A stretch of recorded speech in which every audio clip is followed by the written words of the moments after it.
Ngayon po ay nagluluto na tayo ng pansit. Pansit. With special request. Chef Jusmag is on the way. Oh. So, inadobo na natin ang ating chicken. At itos-tos lang natin kunyari. Kunyari professional tayo. Wow! As maka-Chef Jusmag yan. Takas natin yung boy. Okay. Next is Papa Mix. Next ay sasabawan na natin siya. Konting magic.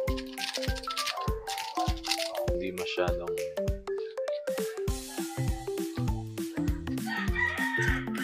Ayan. ngayon, ilalagay na natin ang atay. Pero, sasalain lang natin dahil para masarap ang ating half cook lang. Half cook lang ang atay.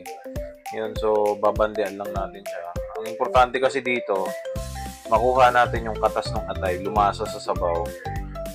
Para yung lasa ng sabaw is yun yung mahigop ng pansit. At susunod nating babandian ay ang gulay. So, mamaya sasalain natin yan. At so ngayon, tatanggalin na natin ng gulay dahil baka ma-overcook. Lagyan na natin ang canton.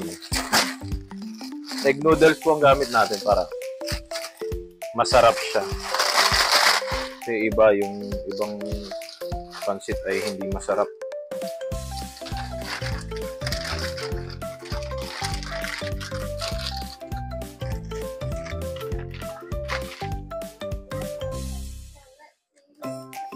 Next natin ilalagay ang atay na